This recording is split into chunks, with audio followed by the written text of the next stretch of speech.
सुख भक्ति से घर में आई, संत कहते यहाँ समुझाई। सुख भक्ति से घर में आई, संत कहते यहाँ समझाई। दुख सत्संग कर ले हटाई, संत कहते यहाँ समझाई।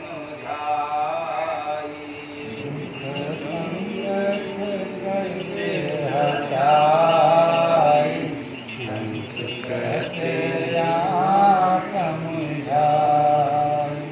भक्ति गुरु का जो नहीं करते, भक्ति गुरु का जो नहीं करते, जीवन में दुखिया वही भाई रहते। जीवन में दुखिया वही भाई रहते। मोह भक्ति बिना रे सताई, संत कहते यहाँ समुझाई। मोह भक्ति बिना रे सताई, संत कहते यहाँ समझाई। भक्ति डगर पे बिरला ही चलते, भक्ति डगर पे बिरला ही चलते। दुनिया का ताना वही हंस के सहते। दुनिया का ताना वही हंस के सहते। जीव प्रेम से अनुभव पाई, संत कहते यहाँ समुझाई।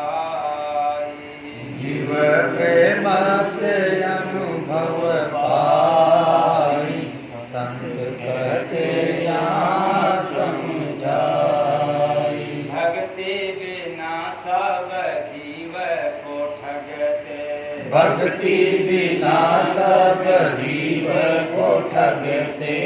इंद्री के हर द्वार पे ठग हैं बसते। इंद्री के हर द्वार पे ठग बसते। भाई भक्ति से माया पराई, संत कहते यहाँ समुझाई। भाई भक्ति से माया पराई, संत कहते यहाँ समझाई। भक्ति गुरु का जो हृदय में रखते, भक्ति गुरु का जो हृदय में रखते। खुद और खुदा को कृपा से वो रखते। खुद और खुदा को कृपा से वो रखते। जीव भक्ति से देश में जाई, संत कहते यहाँ समुझाई। जीव भक्ति से देश में जाई, संत कहते यहाँ समझाई। भक्ति के छाया में जीव जो पलते, भक्ति के छाया में जीव जो पलते। जय गुरु बंदे वही हंस बनते। जय गुरु बंदे वही हंस बनते। बिना भक्ति न होई भलाई, संत कहते यहाँ समुझाई। बिना भक्ति न होई भलाई, संत कहते यहाँ समझाई।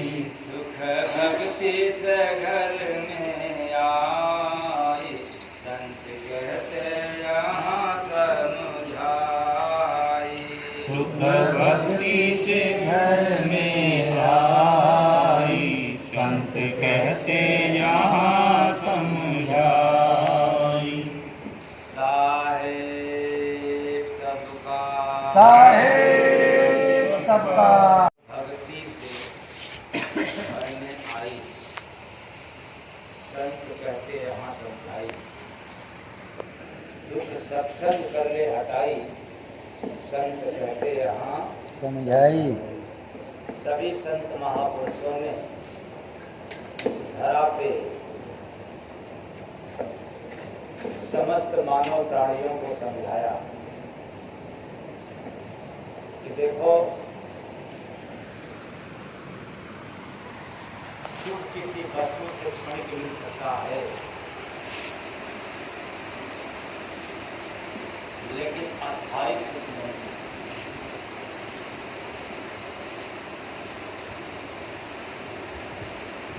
वह वस्तु कितना भी आपके लिए प्रिय हो, बिल्कुल प्यारा हो जाए, फिर भी ऐसे वस्तु से भी सुख नहीं मिलता।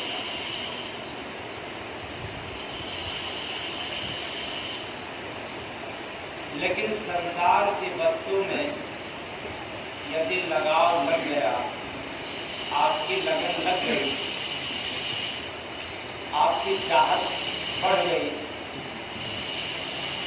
तो एक बात निश्चित है, उससे सुख कम मिलेगा और दुख ज्यादा मिलेगा। क्योंकि सुख मिलेगा तो भूल जाएंगे और दुख मिलने लगेगा तो आप भूल नहीं पाएंगे। तो कहने का मतलब यह है कि संसार में सभी से सुख मिलता है, लेकिन कम मिलता है, क्षणिक मिलता है, और संसार से दुख ज्यादा मिलता है और हमेशा मिलता है।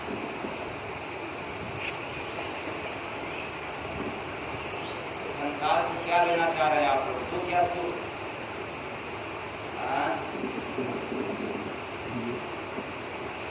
दुख लेना चाह रहे हैं कि सुख? आनंद। तो संसार से सुख अगर लोगे तो क्षणिक मिलेगा, दुख लोगे तो उससे ज्यादा मिलेगा। धन आपको कम चाहिए कि ज्यादा? ज्यादा चाहिए। तो ये नहीं कह सकता कि धन कम चाहिए, धन ज्यादा चाहिए। अच्छा, बच्चों को विद्या कम चाहिए कि ज्यादा? ज्यादा चाहिए।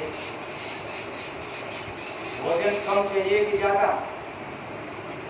सब कुछ ज्यादा चाहिए। तो फिर बताओ, संसार में सुख कम चाहिए कि ज्यादा?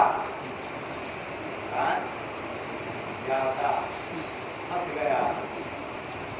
जब सब कुछ ज्यादा चाह रहा है और सुख भी हमें ज्यादा चाहिए, तो सुख ज्यादा वाला काम करोगे तब तो मिलेगा। आप तो ज्यादा दुख वाला काम करते और लेकिन पेट खराब होता। अच्छा, तत्काल में पेट गड़बड़ हो गया हो और भोजन पका हो गया, बताओ क्या करोगे?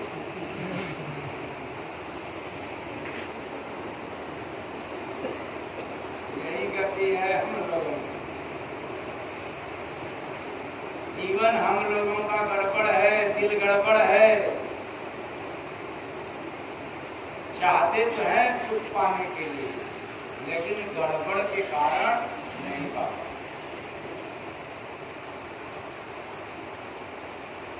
एक रास्ता है जो हम संसार में रह करके सुख पा सकते हैं, और वह भी टिकने वाला सुख, क्षणिक नहीं, आनंद देने वाला सुख, जिसमें दुख आए ही नहीं। जब ऐसा सुख चाहिए तो एक काम करना पड़ेगा। भक्ति से घर में आई, भक्ति से घर में आई, संत कहते यहाँ समझाई। भक्ति से घर में आई, संत कहते यहाँ समझाई। तो भक्ति करेंगे तो सुख मिलेगा, और जब भक्ति करने लग जाएंगे तो क्षणिक सुख नहीं मिलेगा। मैंने कहा आनंद देने वाला सुख मिलेगा। शांति देने वाला सुख मिलेगा, संतोष दिलाने वाला आपको सुख मिलेगा। क्या करने से? क्या करने से? कौन सा काम करने से? भक्ति करने। जब ये पता है कि भक्ति से ही सुख मिलेगा, और मैं तो कहता हूं कि भक्ति से ही सुख नहीं, भक्ति में ही सुख है। से तो माध्यम हो गया, द्वारा हो गया, लेकिन भक्ति ही सुख है। बस जैसे ही स्वीकार कर गया भक्ति, फिर आपको सुख ही सुख।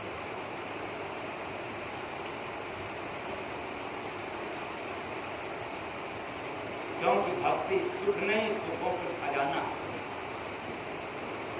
सुखों का मूल है, जड़ है। क्या? भक्ति।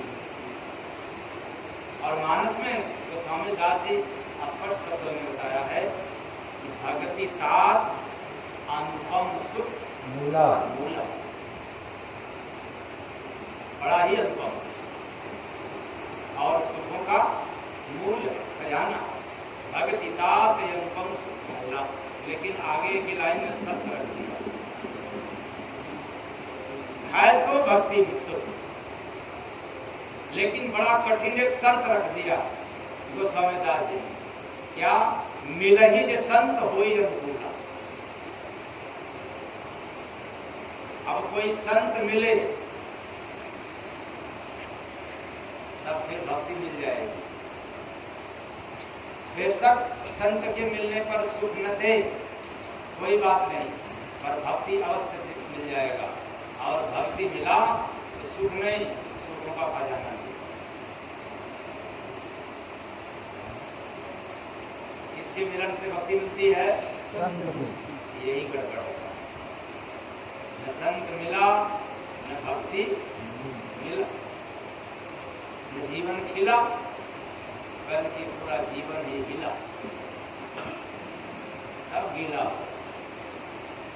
अब क्या हो? अब हमें सुख चाहिए, तो भक्ति से पहले संत से मिलना पड़ेगा। क्यों?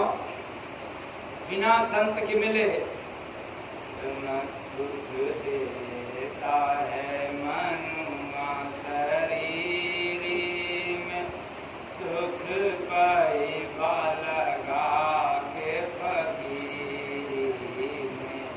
दुख देता है मनुआ शरीर में, सुख पाई बालगा के फकीर में। चाहे सकल मिले नाया मेरी में, सुख पाई बालगा के फकीर में। चाहे सकल मिले नाया मेरी में, सुख पाई बालगा के फकीर में। दुनिया में अपने मन को लगा दे, दुनिया में अपने मन को लगाते, दिन रात खट के रुपया कमाते। दिन रात खट के रुपया कमाते। दुख मिलता फंसे जंजीरी में, सुख पाई बालगा के फकीर में। दुख मिलता फंसे जंजीरी में, सुख पाई बालगा के फकीर में। तो दुख देता है मनुआ, यानी मन शरीर में पैदा करता है। और जब यही मन लग जाए फकीरी में, फकीरों में, तब ये फकीरों की संगत में रहने देता है।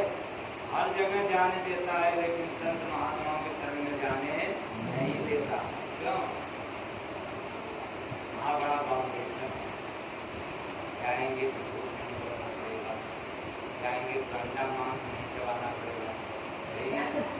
वहाँ जाएंगे तो मदिरा पान नहीं करना पड़ेगा, और वहाँ जाएंगे तो देवियाँ थोड़ी में चुगलाई नहीं करना पड़ेगा, निंदा बुराई नहीं करना पड़ेगा। तमाम प्रकार की समस्याएं खड़ा हो जाती हैं। चाहेंगे तो ये समस्या इसलिए तो ऐसे करते हैं कि हम चाहेंगे छूट जाएगा तो कैसे जिएंगे, छूट जाएगा तो कैसे जिएंगे। कोई यही नहीं पता है, इतना बुद्धि भ्रष्ट हो गई है कि जब मानव पैदा हुआ, बाल्यावस्था में था, तो कौन उसके पास अवगुण था, कौन ऐसे उसके पास नशा था जिसको कि वो सेवन कर रहा था कि अब छोड़ देगा तो फिर जिंदा नहीं रह पाएगा। दुनिया की भ्रांति उसके दिमाग में हो गया, लगता है ये छूट जाएगा, वो समझ छूट जाएगा तो फिर हम पी नहीं पाएंगे, ये नशा नहीं छूट पाएगा तो फिर ये नहीं हो पाएगा। और जब बाल्यावस्था में था तब इससे संबंध था, अरे माँ से भी तो नहीं थी, पिता से भी नहीं था, क्योंकि कोई जानकारी नहीं थी कि दुनिया के बारे में। वो तो धीरे धीरे बोध बढ़ता गया, ज्ञान बढ़ता गया, और माँ के शरीर से लिपटने के कारण पहले बोध होता है कि कोई हमें आश्रय देने वाला है। जब और जवान होता है, धीरे धीरे ध्यान होता है, तब जाकर पता चलता है कि माँ है, तमाम प्रकार का रिश्ता कहना चालू है। तभी तो जीवन यापन चल रहा है। और आज हम लोगों के सामने व्यवस्था आ जाती है, यदि ये छूट जाएगा, ये छोड़ देंगे तो हम जिंदा ही नहीं रह पाएंगे। क्योंकि दुनिया का नियम है, बिना नशा का व्यक्ति जिंदा नहीं रह सकता, चाहे कोई भी हो धरती पर। राष्ट्रपति से लेकर के डीएम तक, कर्मचारी से लेकर के गृहस्थ तक, सब लोग कोई न कोई नशा करते हैं। यहाँ तक कि साधु सन्यासी फकीर राजा रंग सब के सब नशा करते। और बेचारे किलो नया कहेंगे लोग भी करते हैं। अच्छा, जो बड़े लेवल के महात्मा वो भी करते हैं, हाँ वो भी करते हैं, सब नशा करते हैं। ऐसा कोई नहीं है जो बिना नशा का जीता है।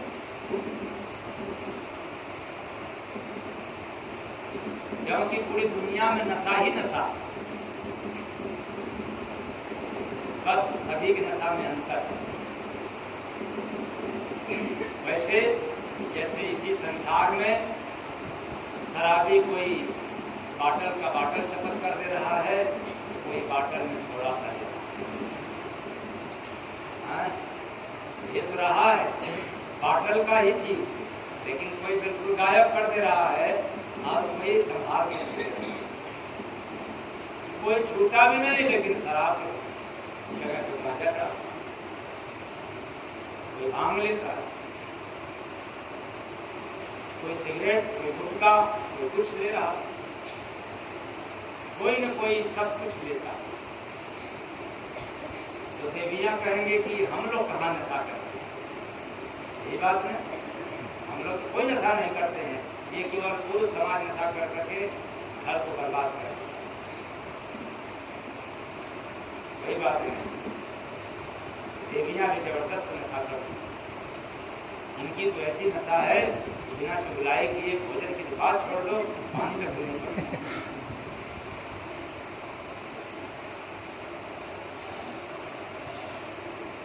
तो चुगलाई करना भी एक निंदा, एक नशा, निंदा नहीं, एक नशा।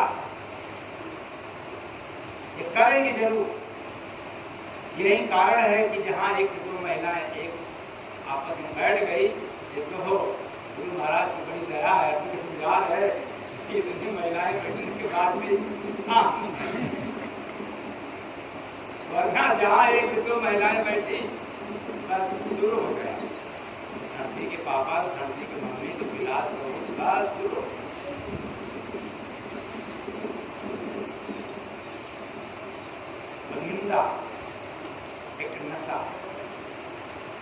सभी को नशा में कुछ सुख मिलता है, इसलिए तो करते हैं लोग। और महिलाओं को भी सुख मिलता है बुराई करने से, चुगलाई करने से, इधर की बात उधर फेंकने में सुख मिलता है। फिर आप लोग कहेंगे कि तो बड़े बड़े महात्मा तो ये सब गांजा शराब नहीं पीते। हाँ, गांजा शराब का तो नशा नहीं करते, लेकिन कुछ और नशा करते। आप लोग कहोगे तब कौन नशा करते हैं, तब और नशा। क्या समझ में आया?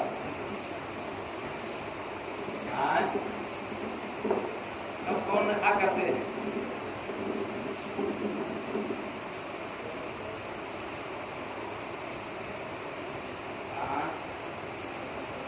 लेकिन करते हैं चोरी चोरी छिप छिप कर करते हैं।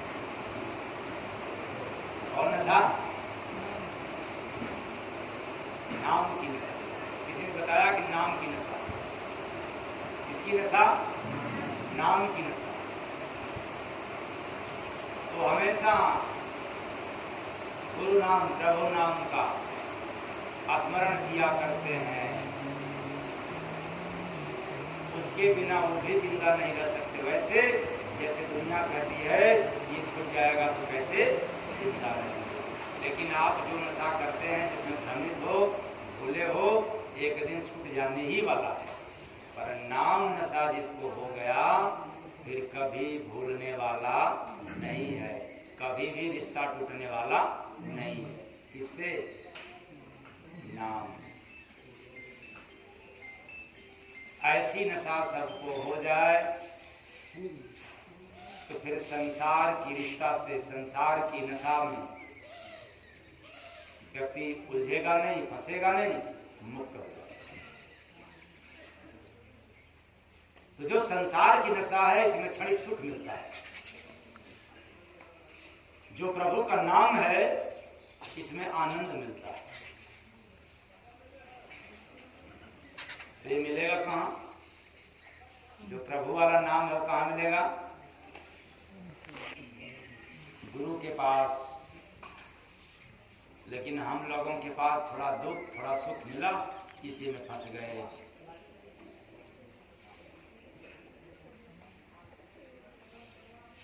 और सुख जब आता है अथवा सुख बढ़ता है, सुख ज्यादा मिलता है, तो हम लोग बिल्कुल फंस गए, भूल गए। हंसे तो दुख में भी, हंसे सुख में भी, पर दुख में तो याद आता है और सुख में तो भूल जाता। हंसना दोनों में है, एक में याद आता है और एक में भूल जाता है। तो बताओ, जिससे सुख मिलना है उसको हम लोगों ने भूल गया, तो मिलेगा कैसे? समझ गया, रसगुल्ला खाने से सुख मिलेगा। मिलता तो है, बस शुगर न रहे, ठीक? पेट खराब न रहे, तो शुगर न रहे, पेट खराब न रहे, तो निश्चित है कि रसगुल्ला में सुख तो मिलेगा। ऐसे भी शुगर है तो खाने में तो सुख मिलेगा, भले बाद में नुकसान करे। लेकिन रसगुल्ला ऐसी चीज है कि खाने में सुख मिलेगा। कितना मिलता है? रसगुल्ला से भी ज्यादा सुख मिलता है। एक रसगुल्ला खाया, बहुत सुख मिला, और जब दूसरा खाएंगे तब तो पहले के बराबर सुख रहेगा या घट गया? हाँ, घट गया। और तीसरा जब खाया तब और बढ़ जाएगा तो घट जाएगा। क्या घटा? सुख क्या हो गया? घट गया। स्वाद क्या हो गया? घट गया। अभी दुख नहीं मिल रहा, अभी स्वाद घटा। फिर जब चौथा लिया, इसी तरह से पांचवा, छठवां, सातवां जब लिया तब बिल्कुल स्वाद ही खत्म, सुख ही गायब। अब क्या मिलने लग जाएगा? यही तो मैं समझाना चाहता हूँ। संसार से ऐसा ही सुख मिलता है। जिससे पहले दिन मिला, पहली बार मिला, उससे बड़ा सुख मिला। और दूसरी बार मिला तब कुछ कम हो गया, तीसरी बार मिला तब, बार बार मिलते रहोगे तब क्या बढ़ेगा? दुख बढ़ेगा। यानी बार बार रसगुल्ला खाओगे तो मुंह भी खराब होगा, पेट भी खराब होगा बार बार लेने से। ऐसे ही समाज में किसी भी व्यक्ति से बार बार मिलोगे, सुख समाप्त हो जाएगा और दुख बढ़ जाएगा। लेकिन इसी जगत का नियम है कि संतों से कितना भी मिलते रहें, बार बार मिलते रहें, लेकिन दुख घटता जाएगा और सुख बढ़ता जाएगा। मात्र संत होते। ये दिमाग से नहीं, दिल से सोचने की जरूरत है। कोई कितना भी चाहने वाला अपना व्यक्ति हो जाए, आप बार बार उससे मिलोगे तो दुख भी मिलना शुरू होगा, सुख समाप्त है तो छड़ी। लेकिन संत महापुरुष होते हैं कि आप जितनी बार मिलोगे उतनी बार सुख बढ़ेगा और उतनी बार दुख है आपका घटता जाएगा। क्या बात है? तब क्या करना चाहिए? संतों से मिलना चाहिए कि नहीं मिलना चाहिए? हाँ, मिलना चाहिए, लेकिन टाइम नहीं, मौका नहीं है। क्यों? ये काम, वो काम, ऐसा काम, वैसा काम, अरे बड़ा नुकसान हो जाएगा। देखो कितना घाटा में जा रहा है इंसान, रो रहा है, परेशान है, फिर भी कह रहा है कि टाइम नहीं मिल रहा है। तो दुख में आते याद गुरु जी, सुख में जाते भूल, यही व्यवहार तुम्हारा है, यही व्यवहार तुम्हारा है। दुख में आते याद गुरु जी, सुख में जाते भूल, यही व्यवहार तुम्हारा है, यही व्यवहार तुम्हारा है। अब थोड़ी गड़बड़ हो गया, और गड़बड़ हो गया। ये हम लोगों का व्यवहार हो गया और यही व्यवहार लेकर के जाते हैं। जैसे ही सुख मिले किसी भी क्षेत्र से, चाहे रसगुल्ला खाने में या अपनी सामग्री कोई ऐसी आ गई, चाहे पैसा मिलने लग गया, सुख मिलने लग गया, तो फिर दुख में आते याद गुरु जी, सुख में जाते भूल, यही व्यवहार तुम्हारा है, यही व्यवहार तुम्हारा है। दान पुण्य ना मन को भावे, करते खर्च फिजूल, यही व्यवहार तुम्हारा है, यही व्यवहार तुम्हारा है, यही व्यवहार तुम्हारा है। हाँ, जब गुरु जी भूल जाते हैं और जब सुख आता है, दुख में तो याद आते हैं, दुख में तो गुरु जी भगवान भी आते हैं, गुरु जी भी आते हैं, माता जी भी आते हैं, पिताजी भी आते हैं, सारे लोग आते हैं। लेकिन सुख में सब के सब भूल जाते हैं। यहाँ तक कि दान पुण्य भी भूल जाते हैं कि दान भी करना है, कुछ पुण्य भी करना चाहिए। भले ही खर्च फिजूल कर दें, लेकिन दान पुण्य नहीं कर सकते। ये कहाँ की रीत है? ये तो मानव की रीत है, ये मानव के व्यवहार में आ जाता है, भूल जाता है। तो बताओ, भूलने वालों को दुख मिलेगा कि सुख? क्या मिलेगा? तब दुख में नाम सभी है भजते, दुख में नाम सभी है भजते, सुख में याद नहीं जो रखते, सुख में याद नहीं जो रखते, सहने की कुछ शक्ति नहीं है, बातों से बात है फूल, यही व्यवहार हमारा है, यही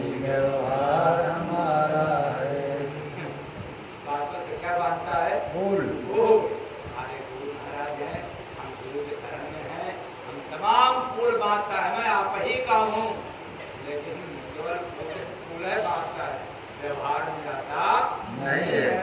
न व्यवहार में दान में आता है, न पुण्य में आता है, न संगत में आता है, लेकिन फूल बांटता है। समझ लेना, बातों के फूल में दम रहता होता नहीं है। संसार एक फूल के समान है, यह दुनिया एक फूल के समान है, और फूल का काम है इस किनारे से उस किनारे हो जाना, पार कर जाना। आप ऊपर चाहोगे कि आप मकान बनवा करके रहना चाहोगे तब, उस फूल पर यदि आप मकान बनाना चाहो तब बात बनेगा? क्यों बनेगी बात? मकान पर फूल बना करके रहोगे, क्योंकि फूल का काम मकान बनवाना नहीं है, क्या काम है? इस पार से उस पार कर देना, ये फूल का दायित्व है। ऐसे ही संसार का दायित्व है, संसार का रूल है, इस संसार का नियम है कि जिसने संसार के नियम का पालन किया उसी को सुख मिलेगा, और जो संसार के नियमों का पालन नहीं किया उसको केवल दुख मिलेगा। तो संसार का क्या नियम है? संसार में रह करके जो संसार को याद रखेगा उसको केवल दुख मिलेगा, और इसी संसार में रह करके जो ओंकार को याद करेगा उसको क्या मिलेगा? क्या मिलेगा? याद होगा ना इसको, लेकिन सामने बेटा बेटी रहेंगे तब तो भूल जाना है, क्योंकि जिसे सुख मिलेगा यही हमारे जीवन में काम आएंगे, यही हमारे हैं, हम इनके लिए हैं। इनको देखते ही आप लोग लकड़ में हो जाते हो। तो दुख में आते याद गुरु जी, सुख में जाते हो, यही व्यवहार हमारा है, यही व्यवहार हमारा है, यही व्यवहार हमारा है। जैसे बेटा को देखेंगे, बेटा से सुख मिलेगा, फिर हम भूल गए, इसको भूल गए। दुख में आते याद गुरु जी, सुख में जाते, क्योंकि बेटा देखा सुख मिल गया, मकान बनवा लिया, थोड़ा सुख मिल गया, भूल गया। लेकिन जब उसी मकान से, उसी दुकान से, उसी इंसान से जब दुख मिलने लगता है तब फिर कौन याद आता है? सभी लोग सामने रहते हैं, तब दुख में आते याद गुरु, चलो कहाँ? अब गुरु जी के पास चलो। क्यों? क्योंकि 2G, 3G, 4G, 5G, 6G, चाहे कुछ भी हो, माता जी, पिताजी, लेकिन अंत में गुरु जी ही काम आते, क्योंकि अब सब फेल। तो इसका मतलब नहीं है कि माता पिता को याद नहीं रखना है, याद सबकी रखनी है, लेकिन बराबर याद, निरंतर याद गुरु का रहे तो किसी का भी याद आपको सताए। यही काम है आप लोगों का भोजन का। और जब दुख आता है कोई कहता है हंस लो, क्या हंसे? हंसे कैसे? हंसी तो आती ही नहीं, किसके कारण? दुख के कारण। तब रो और रोए, हंसो, हंसे कैसे? लो दुख आ गया, रो लो, हाँ रो दिया। अच्छा दुख आया, हंस लो, तब आती नहीं,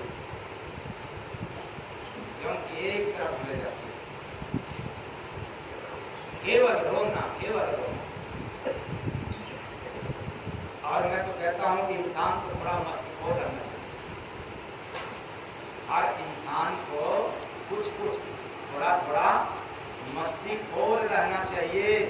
क्यों? अरे सीरियस लोग हॉस्पिटल होते हैं, अरे पूछो मत, बड़ी कष्ट, अरे कितना कष्ट पूछो मत, लेकिन बड़ा कष्ट। तो ऐसे लोग तो हॉस्पिटल में मिलते हैं। इसलिए जिसकी मस्ती जिंदा है उसकी मस्ती भी जिंदा है। मस्त रहना चाहिए, हर हाल में मस्त रहना चाहिए, मस्त नहीं मस्त रहना चाहिए, व्यस्त रहना चाहिए, मस्त रहना। आई बात समझ में? वरना यूं ही समझ लो युवा जबरदस्ती जिंदा, जबरी जिंदा है, बहुत कष्ट है, बहुत पीड़ा है। तो बस समझ लो कि माहौल ही नहीं, जहर ही नहीं खा रहा हूँ, क्या खा रही हूँ, वरना बस जिंदा ही हूँ। बड़ा गड़बड़ है, क्योंकि दर्द एक संकेत है कि आप जिंदा। दर्द एक संकेत देता है कि हम जिंदा हैं। समस्या एक संकेत है कि आप मजबूत हैं, क्योंकि मजबूत लोगों के सामने ही समस्या आता है। और जो धराशायी हो गया, गिर गया है, अब उसके सामने क्या समस्या है? लेकिन जो खड़ा है उसके सामने समस्या पैदा हो। मजबूत लोगों के जीवन में ही समस्या आता है। और प्रार्थना एक संकेत है, प्रार्थना एक संकेत देता है आप अकेले हो। इसलिए अचेतन प्राणियों, आप दुनिया में अकेले आए हो, एक दिन अकेले जाना पड़ेगा। भीड़ भाड़ को देख करके भूल मत जाना, भीड़ में भी अकेलापन याद रखना। प्रार्थना करते रहोगे भीड़ में, फिर अपने आप को अकेला महसूस होगा कि मैं अकेला। इंसान के बीच में प्रार्थना भूल जाते हैं, परिवार के बीच में प्रार्थना भूल जाते हैं। इसलिए जब संत फकीरों का सानिध्य मिलता है तब कहते हैं कि प्रार्थना भी करते रहना। करोगे आप लोग? कैसे करोगे? जय हनुमान जी, हमारे बेटा का काम हो जाए, ये प्रार्थना है। हमारे बिटिया का अच्छी तरह से पढ़ाई लिखाई हो जाए, सब मिल जाए, ये भी कोई प्रार्थना है क्या? ये तो कामना।